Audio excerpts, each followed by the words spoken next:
ಸಚಿವ ಶಿವರಾಜ್ ತಂಗಡಿಗೆ ಇದೇ ವೇಳೆ ತಿರುಗೇಟು ಕೊಡೋ ಕೆಲಸವನ್ನ ಸಿಟಿ ರವಿಯವರು ಮಾಡಿದ್ದಾರೆ. ಮೋದಿ ವಿಚಾರಕ್ಕೆ ಸಂಬಂಧಪಟ್ಟಂತೆ ಶಿವರಾಜ್ ತಂಗಡಿಗೆ ಕೊಟ್ಟಂತಹ ಸ್ಟೇಟ್ಮೆಂಟ್ ಸಾಕಷ್ಟು ಆಕ್ರೋಶಕ್ಕೆ ಕಾರಣ ಆಗಿತ್ತು. ಇದೇ ವಿಚಾರದ ತಿರುಗೇಟು ಕೊಟ್ಟಿದ್ದಾರೆ. ತಂಗಡಗಿ, ನೀವು ನಿಮ್ಮ ಅಪ್ಪ ಅಮ್ಮನಿಗೆ ಹುಟ್ಟಿದ್ರೆ ಕಪಾಳಕ್ಕೆ ಹೊಡೆದು ನೋಡಿ ಅಂತ ಕೇಳಬೇಕು ಅಂತ ನನಗೆ ಅನಿಸ್ತು. ಆದ್ರೆ ನಾನು ಈ ಪ್ರಶ್ನೆ ಅವರಿಗೆ ಕೇಳಲ್ಲ, ಯಾಕಂದ್ರೆ ನಾನು ಅವರ ಲೆವೆಲ್ಗೆ ಇಳಿಯಲ್ಲ. ತಂಗಡಿಗೆ ಸಂಸ್ಕೃತಿ ಇಲ್ಲ, ಮಂತ್ರಿ ಆಗಿರೋದಕ್ಕೆ ಅವ್ರಿಗೆ ಯೋಗ್ಯತೆ ಇಲ್ಲ. ಸಂಸ್ಕೃತಿ ಇಲ್ಲದವರಿಗೆ ಕನ್ನಡ ಸಂಸ್ಕೃತಿ ಇಲಾಖೆ ಕೊಟ್ಟಿದ್ದೇ ಅಪಚಾರ.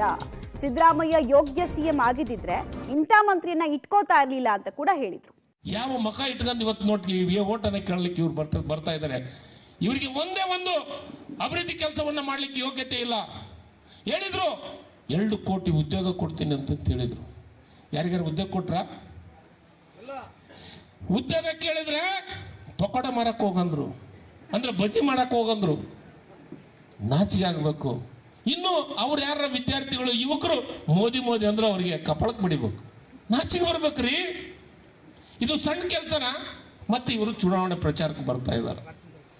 ನಾಚಿಕೆ ಆಗ್ಬೇಕು. ಯಾವ ಮುಖ ಇಟ್ಕೊಂಡು ಓಟ್ ಕೇಳಕ್ ಬಂದಾರ? ತಂಗಡಿ ಕನ್ನಡ ಸಂಸ್ಕೃತಿ ಇಲಾಖೆಯ ಹೊಣೆಗಾರಿಕೆ ಅವರ ಮೇಲಿದೆ.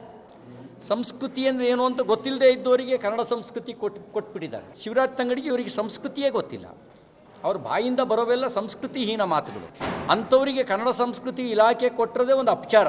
ಅವರು ಮೋದಿ ಅನ್ನೋರಿಗೆಲ್ಲ ಕಪಾಳ ಮೋಕ್ಷ ಮಾಡಿ ಅಂತ ಹೇಳಿದ್ದಾರೆ.